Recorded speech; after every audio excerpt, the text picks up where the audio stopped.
How are you all? Hope you all are very fine and enjoying winters too. So beta today we'll take history chapter number 9. Last chapter में हमने towns वगैरह के बारे में पढ़ा था जो एस्टेब्लिश हुए थे, तो इस चैप्टर में we'll study about traders, kings and pilgrims. मतलब जो व्यापारी होते थे, राजा महाराजा होते थे, और पिलग्रिम्स यानी जो श्रद्धालु होते थे, उन लोगों का क्या रोल था हमारी हिस्ट्री में, तो हम उनके बारे में पढ़ेंगे। येलो बॉक्स में ऐसे दे रखी है एक पिक्चर बच्ची की, Jagni. Jagni looked forward to the fair in the village. Market का कुछ एक व्यू है कि कोई उनके गांव में कोई फेयर लगने वाला है, उसका विलेज के फेयर के बारे में वो बहुत ज़्यादा एंथू है, जानने के लिए एंथुजियास्टिक है।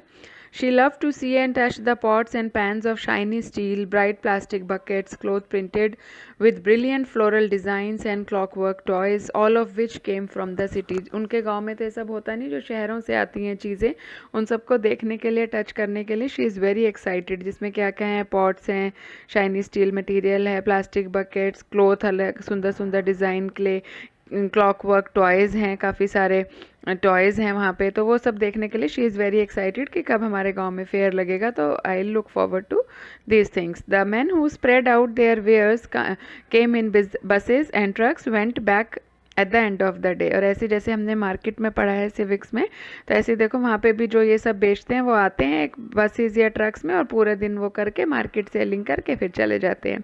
Why were they always on move, she wandered. वो सोचती है कि हमेशा मूव पे क्यों रहते हैं, रुकते क्यों नहीं। Her mother explain that they were traders, people who bought things where they were made and sold them elsewhere. तो वो ये ट्रेडर्स उनको कहते हैं, इसकी मम्मी उसको समझाती है कि जो जहाँ से सामान बनता है खरीद कर लाते हैं और जगह जगह बेचते हैं, इसलिए वो अलग अलग जगहों पे चले जाते हैं। Okay, so how to find out about trade and traders. We have read in last chapter Nadan Black Polished Ware, NBPW। मैंने पूछा भी था फुल फॉर्म आप लोगों से अगर याद हो तो।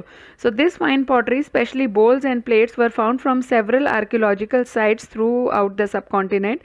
How do you think it reached these places? Traders may have carried them from the places where they were made to sell them at other places.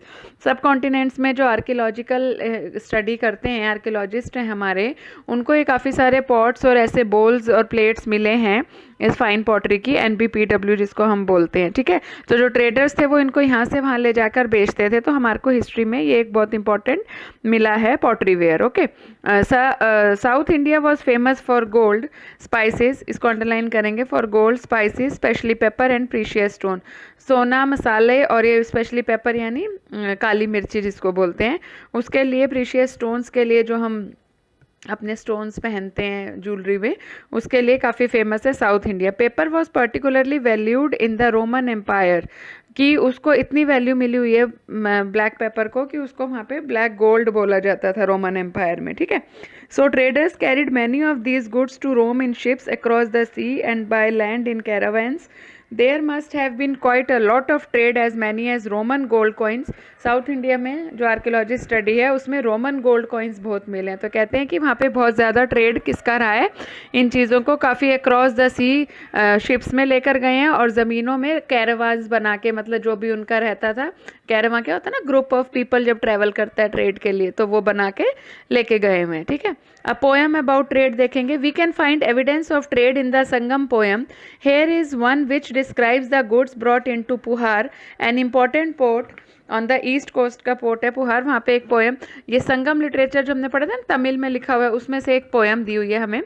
Swift prancing horses by sea in ships, bales of black pepper in carts, gems and gold born in the Himalayas, sandalwood born in the western hills, the pearls of the southern seas, and corals from the eastern oceans, the yield of the Ganga and the crops from the Kaveri, foodstuffs from Sri Lanka and pottery from Myanmar, and other rare and rich imports। मतलब देखो क्या क्या हमारे यहाँ पे मिलता है।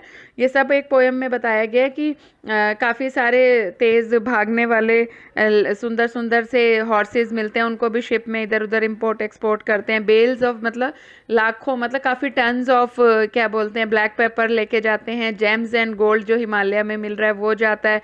Sandalwood born in the western hills, sandalwood यानी चंदन। ठीक है, पर्ल्स ऑफ सदर्न सीज, मोती। कोरल्स होता है ना, एक एनिमल की डेड स्केलेटन्स होते हैं, वो भी बहुत महंगे बिकते हैं। तो वो कोरल्स भी जाते हैं। Yield of Ganga and the crop, मतलब जो भी प्रोडक्शन, जो कल्टीवेशन होता है कावेरी और गंगा नदी पे, वो जाता है। खाने में अच्छा अच्छा फूड स्टफ्स फ्रॉम श्रीलंका मिलता है। पॉटरी म्यांमार से मिलती है। तो ये सारे रेयर इम्पोर्ट्स हैं हमारे, ठीक है। पोयम है ट्रेड के बारे में, ठीक है। ट्रेडर्स एक्सप्लोर्ड सेवरल सी रूट। अब जो ट्रेड करते थे लोग, वो इधर उधर नए नए रास्ते उन्होंने ढूंढने शुरू कर दिए। सी रूट कई सारे हो गए। Some of these followed the coast, कई किनारे पे होते थे, तो there were other across the Arabian sea और बे ऑफ बंगाल के आसपास होते थे।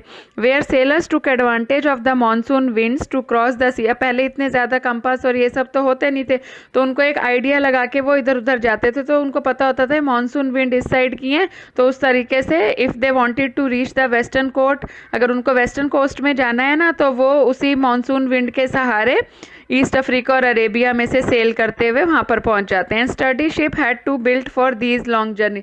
स्टडी शिप यानी मजबूत शिप्स बनाने पड़ते थे उनको, ताकि वो समुद्र में डूबे ना, और उनको हवा के प्रेशर से, हवा के उन्होंने कंपास बनाकर इधर से उधर अपनी सेलिंग की और ट्रेडिंग की, ठीक है ना। New kingdoms along the coast. अब जैसे जैसे ट्रेडर्स बढ़ रहे थे, जहाँ जहाँ पे वो व्यापार कर रहे थे, तो ऐसे नए नए किंगडम्स भी बन रहे थे।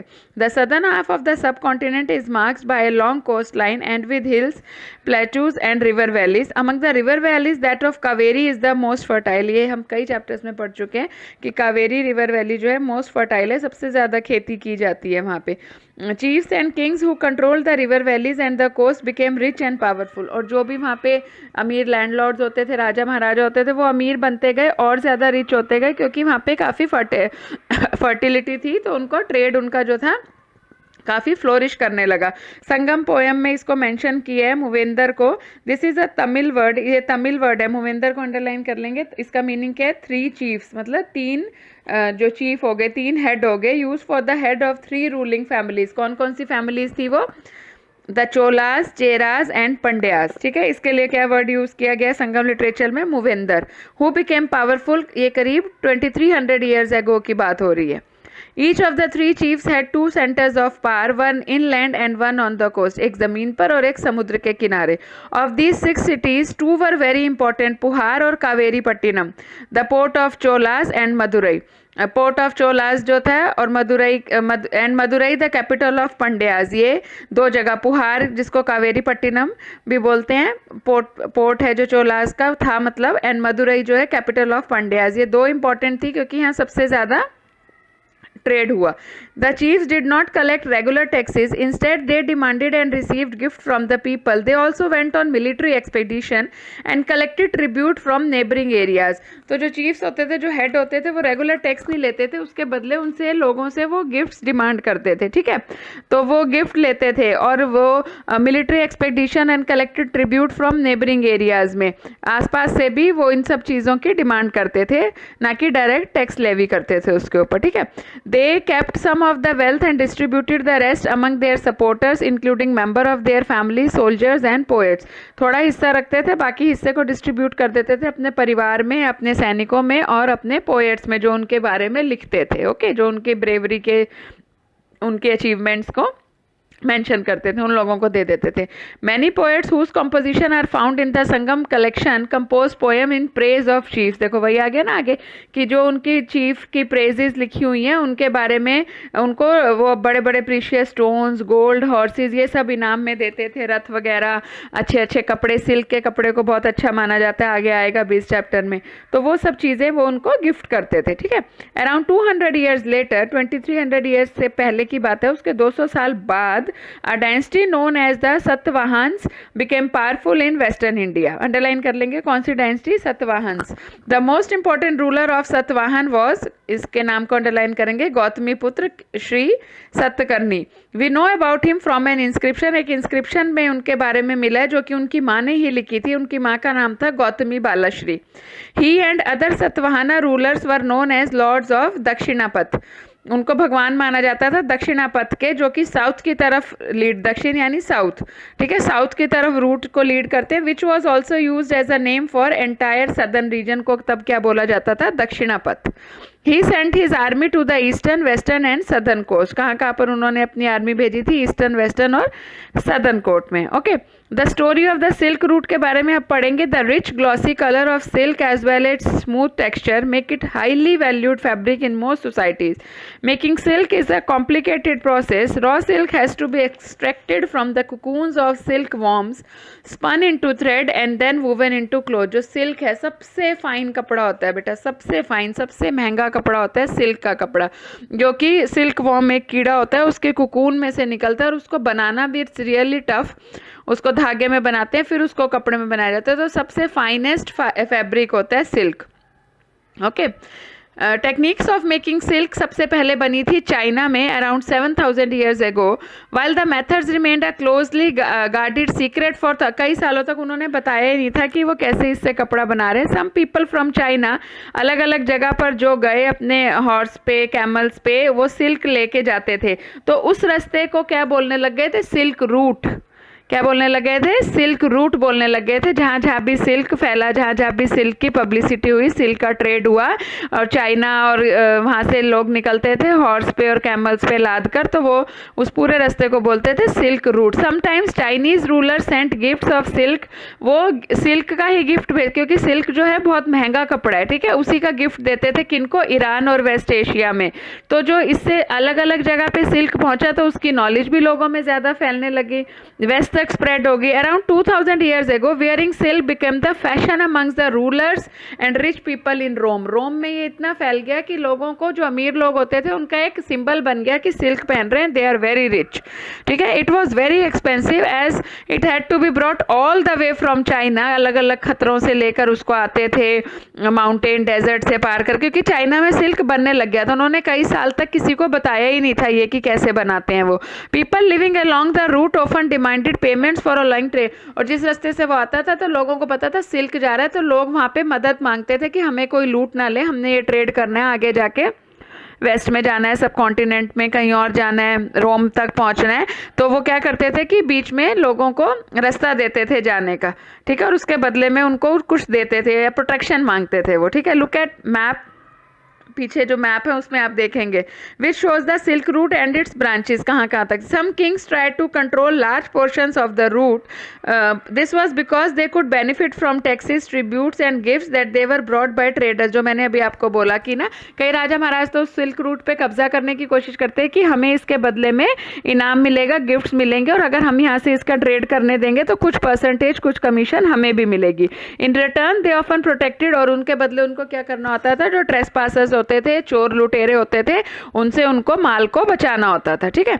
The best known of the rulers who control the silk root were the Kushanas. Kushanas ने सबसे अच्छा सिल्क रूट को कंट्रोल किया हैं, ठीक है। Their two major centres of power were Peshawar and Mathura. Peshawar तो अभी पाकिस्तान में और मथुरा इंडिया में है। Takshashila was also included in their kingdom. During their rule a branch of the silk route extended from central Asia down to sea ports at the mouth of river Indus, from where the silk was shipped westwards to the Roman empire. और ऐसे ऐसे रास्तों से होकर कहाँ तक? जो हमारा सिल्क था, शिप्स के थ्रू रोमन एम्पायर तक पहुँचता था। The Kushanas were amongst the earliest ruler of the सब कॉन्टिनेंट, जिन्होंने गोल्ड कॉइन्स इशू किए थे। तो सबसे पहले गोल्ड कॉइन किन्होंने इशू किए थे, पूछ सकते हैं, तो कुशानाज ने किए थे, ठीक है। Those were use by traders along the silk root में, साथ साथ वो ट्रेडर्स के लिए यूज किए जाते थे। ये स्कल्पचर दे रखा है, देखो, from stupa at Sanchi. Look at the tree and empty seat below it. Sculpture carved this to indicate that Buddha had attained enlightenment while meditating under the tree. ये बुद्धा के जीवन के बारे में दिखाया हुआ है, ठीक है, कि कैसे उनको मेडिटेशन करते थे वो पेड़ के नीचे बैठ के। तो बुद्धिज्म का स्प्रेड कैसे हुआ? The most famous Kushana ruler was Kanishka. सबसे इंपॉर्टेंट, सबसे फेमस रूलर हुए कनिष्क, ठीक है, जिन्होंने 1900 ईयर एगो यहाँ पे रूल किया था। He organised a Buddhist council where scholars met and discussed important matters.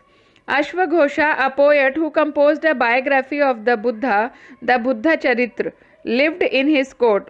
Buddha की बायोग्राफी बनाई थी अश्वघोषा ने, और उसका नाम था किताब का बुद्धा चरित्र।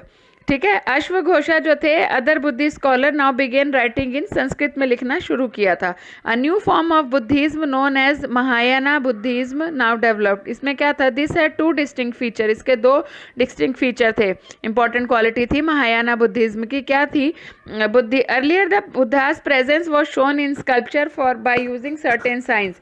For instance his attainment of enlightenment was, ये जैसे पीपल के पेड़ के नीचे बैठे हैं तो वो वहाँ से रोशनी प्रदान कर रहे हैं मेडिटेशन करके, वो दिखाते थे। Now the statue of the Buddhas were made, तो अब उनके बुद्धा के स्टैचू बनने लग गए थे। Many of they were made in Mathura while others were in Takshashila में, ये देखने को मिलेंगे। The second change was belief in Bodhisattva. दूसरा चेंज क्या था, बोधिसत्व के विश्वास में। These were suppose to be person who attend enlightenment. क्या होता है, जिनको बेटा रास्ता मिल गया और पूजा पाठ करके भगवान के द्वार तक जाने का। Once they attained enlightenment they could live in complete isolation and meditate. जिसको एनलाइटमेंट होगी, जिसके अंदर प्रकाश हो गया भगवान का, तो वो शांति में मेडिटेशन अकेले रह के कर सकते हैं। ये पिक्चर्स दिखाई हुई हैं, देखो मथुरा में और तक्षशिला में कैसी बुद्धा की मूर्ति हैं। However instead of doing that they remained in the world to teach and help other. जबकि उनका एनलाइटमेंट हो जाता है, लेकिन वो उसका प्रचार करने के लिए संसार में ही रहते हैं और लोगों को अपनी वाणी सुनाते हैं। The worship of Bodhisattva became very popular and spread throughout central Asia, China, Korea, Japan, सब जगह बुद्धिज्म फैल गया। Buddhism also spread to western and southern India, जहाँ पे काफ़ी सारी गुफाएं खाली करा दी, किसके लिए, मॉन्क्स के लिए, जो भी त्याग के अपना घर बार चले जाते हैं, मॉन्क्स बन जाते हैं, साधु बन जाते हैं, उनके लिए। Some of these caves were made on the order of, और राजा महाराजा ने भी बुद्धिज्म अपना रखा था, तो उनके ऑर्डर पे भी ये कई सारी गुफाएं बनाई गई हैं। Others by merchant and farmers, और काफ़ी व्यापारियों ने और किसानों ने।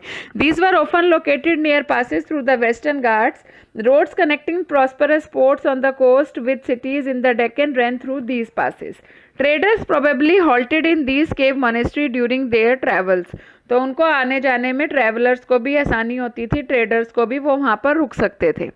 Buddhism also spread south east में भी फैलने लग गया, श्रीलंका से Myanmar, Thailand and other parts of south east Asia, Indonesia. The older form of Buddhism known as Theravada Buddhism. यहाँ पे कौन सी फॉर्म मशहूर थी, थेरावाड़ा, और यहाँ नई कौन सी आई थी, बोधिसत्व। ठीक है, दो फॉर्म्स हो गई हैं। The quest of the Pilgrim, अब उनकी पिलग्रिम्स के बारे में बताया गया है कि as traders journey to distant land in caravan and ships, pilgrim often travelled with them. जो श्रद्धालु होते हैं, जो अपने पूजा पाठ करने जाते हैं, वो भी ट्रेडर्स के साथ चलते थे। The best known of these are the Chinese Buddhist pilgrim Faxian who came to subcontinent. नाम है फाशियान, 1600 ईयर पहले आया था। शुआनजेंग 1400 years ago. I king who came about 50 years later, Xuanzang के बाद में। They came to visit places associated with life of Buddha. वो बुद्धा के बारे में स्टडी करने यहाँ पर आए थे। Each of these pilgrim left an account, और उन्होंने अपनी जर्नी का एक एक अकाउंट रखा है, मतलब एक एक रजिस्टर उनका, एक एक उनका जो इंस्क्रिप्शन है वो मिला है। They wrote of the danger, उन्होंने अपने ट्रैवलिंग के रास्ते का, कितने साल उनको लगे कंट्रीज़ में आने का, एंड द मोनेस्ट्रीज, और जो जो जगह वो वहाँ पर घूमे हैं उन सब के बारे में, कौन कौन सी बुक वो लेकर आए थे, ये सब उन्होंने मेंशन किया हुआ है। ठीक है। Xuanzang who took the land route back to China, ठीक है, back to China, carried back with statue of Buddha. वो चाइना में क्या लेकर गए, बुद्धा का स्टैचू, गोल्ड, सिल्वर और सैंडलवुड से बना हुआ, and over 600 manuscript loaded on the back of 20 horses. Manuscripts भी लेकर गए थे। ठीक है। Over 50 manuscripts were lost when the boat on which he was crossing the Indus capsized. He spent the rest of his life translating the remaining manuscript from Sanskrit into Chinese. उन्होंने संस्कृत से Chinese में वो सारी मैन्यूस्क्रिप्ट को ट्रांसलेट किया ताकि उनके लोगों को भी समझ आ सके। These boxes will do in tomorrow live session. The beginning of bhakti, अब भक्ति की भावना कैसे शुरू हुई। This was also the time when the worship of certain deities which became a central feature of later Hinduism gained in importance. These deities में हमने पढ़ा था शिवा, विष्णु और दुर्गा माँ। These deities were worshipped through bhakti, an idea that became very popular. Bhakti is generally understood हमारी devotion को, हमारी इच्छा को अपने भगवान चुनने के लिए, जिसमें भी हमारा मन करता है हम उनकी भक्ति करते हैं। और anybody whether rich or poor belonging to high और लो कास्ट, मैन और वुमेन, हर कोई भक्ति का मार्ग अपना सकता है, इसमें कुछ नहीं है। The idea of bhakti is present in Bhagavad Gita, जो हमारी हिंदुओं की पवित्र बुक है, उसमें महाभारत के बारे में भी लिखा गया है। In this Krishna the god Arjun को बोलते हैं to abandon all the dharma and take refuge in him as only he can set Arjun free from. उन्होंने अर्जुन, ये अगर आपने पढ़ रखा हो या सुन रखा हो अपनी दादी वगैरह से, तो आपको पता होगा ना कि वो बिल्कुल अपनी फैमिली के अगेंस्ट खड़े हो गए थे, लेकिन उस टाइम का कर्मा यही कह रहा था उनको करने को। This form of worship gradually spread to different part of the country, अलग अलग जगह पे, ये सारी जगह ये भक्ति की भावना फैलने लगी। Those who followed the system of bhakti emphasise devotion and individual worship of god और goddess rather than performance of elaborate sacrifices. According to this system of belief, if a devotee worship the chosen deity with a pure heart, the deity will appear in the form in which he or she made it. मतलब कहते हैं कि ज़्यादा सच्ची भावना से पूजा की जाती है तो भगवान सामने आ जाएंगे, ऐसा ये लोग बोलने लगे। So the deity could be thought of as human being, lion, और वो किसी भी रूप में आ सकते हैं, इंसान के, पेड़ के, लायन के, या किसी भी अदर फॉर्म में। Once this idea gained acceptance, artist made beautiful images. और तो ऐसे ही जैसे ये आइडिया आया तो आर्टिस्ट ने जो था वो क्या बोलते हैं, ऐसे बनाना शुरू कर दिया, पिक्चर्स बनानी शुरू कर दी। एक विष्णु जी की दिखा रखी है, बोर के रूप में बने हुए हैं, देखो। तो ये भक्ति के जैसे जैसे भावना फैली वैसे वैसे ये सब चीज़ें फेमस होती गई, ठीक है। Bhakti come from the Sanskrit word bhaj meaning to divide. This suggest an intimate two way relationship between the deity and the devotee. भगवान और भक्त के बीच में इसके रिलेशन को बताती है भक्ति। Bhakti is directed toward Bhagavat, Bhagavat यानी Gita, which is often translated as god but also means one who person the shares, bhaga literally good fortune और ब्लिस, मतलब कि अगर हम अच्छा कर रहे हैं तो वो हमारा शेयर हो रहा है सबके साथ। द डिवोटी नोन एज भक्त और भगवत शेयर्स हिज और हर चूजन डीटीज भाग। तो वो कहते हैं कि भगवान की पूजा करके जो उनके शेयर का है वो हमें मिल जाता है भक्ति करके, ठीक है। पोएम बाय भक्त की एक पोएम है ये, इसको आप लोग रीड करेंगे। Now the last is because the deities were special, these images of the deity were often placed within special homes. मंदिर बनाने लग गए थे, ठीक है ना। तो bhakti inspired some of the best expression sculpture में, पोइट्री में और आर्किटेक्चर में। आगे हिंदू का थोड़ा सा देखेंगे। The word Hindu like the term India is derived from river Indus. It was used by Arabs and Iranians to refer to people lived in the east of river and to their cultural practices including religious belief. जो ज़्यादा धार्मिक होते थे उनको इन्होंने हिंदू बुलाना शुरू कर दिया। Okay beta, that's it in the chapter. Please listen to the video carefully and tomorrow I'll solve your doubts, okay, and rest we'll do in the live session. Have a nice day.